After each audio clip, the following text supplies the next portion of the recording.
الزمالك ومودرن امبارح خلص الماتش والزمالك كسب الحمد لله وخلصت النتيجة. بس في شوية تفاصيل والله اللي هيشوفهم هيركز فيهم هيعرف ان ده اللي حصل في الزمالك. احنا بدنيا واقعين جدا جدا ميح. مفيش لعيب واقف على رجله في الفرقة خالص. ودي مسؤولية مدرب اللي يا اما الحمل التدريبي تقيل قوي على اللعيبة ومش مستحملاه، يا اما اللعيبة اصلا ما بتتدربش اي حاجة في البدني وضايعين جدا. ودليل على كلامي ان اخوان الفين الشوط الاول كان جبار، جه الشوط التاني ما حسيتش بيه بجنيه.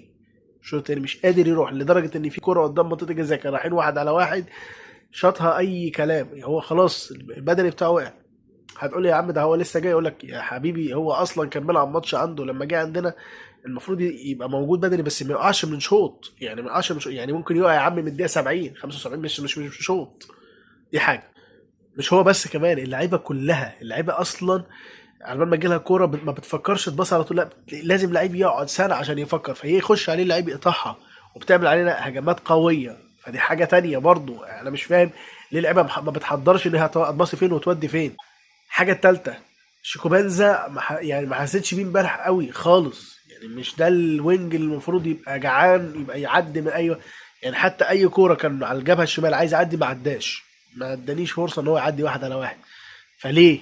وما كانش جايب البطء ده، كان رتمه اسرع. لازم يبقى رتمك اسرع من كده. دي حاجه برضو عندك.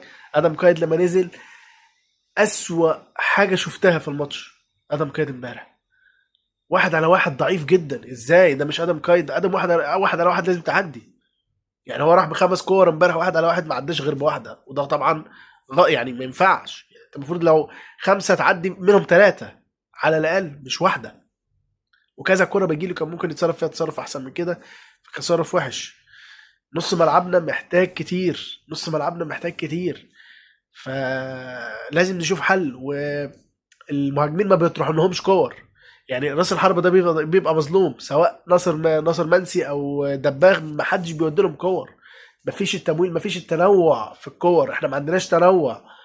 احنا ما بنلعبش كوره يا جماعه، احنا ما بنلعبش كوره، ما حدش يضحك عليك ويقول لك الزمالك حلو، لا احنا مش حلوين. واللي يزعل يزعل مني، احنا مش حلوين. مودرن سبورت امبارح مسكتنا الشوط التاني اديتنا على وشنا، لولا صبحي وستر ربنا، عشان بس ما حدش يضحك عليك. ده مش اداء الزمالك، ولو هنلعب بالاداء ده انا بقول لك مش هينفع.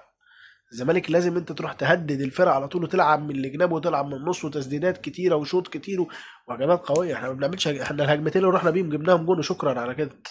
الهجمه بس بتاعت ناصر ماهر اللي ضيعها، مفيش هجمات تانية قويه. انا حبيت اقول الكلام ده عشان اخلي ضميري.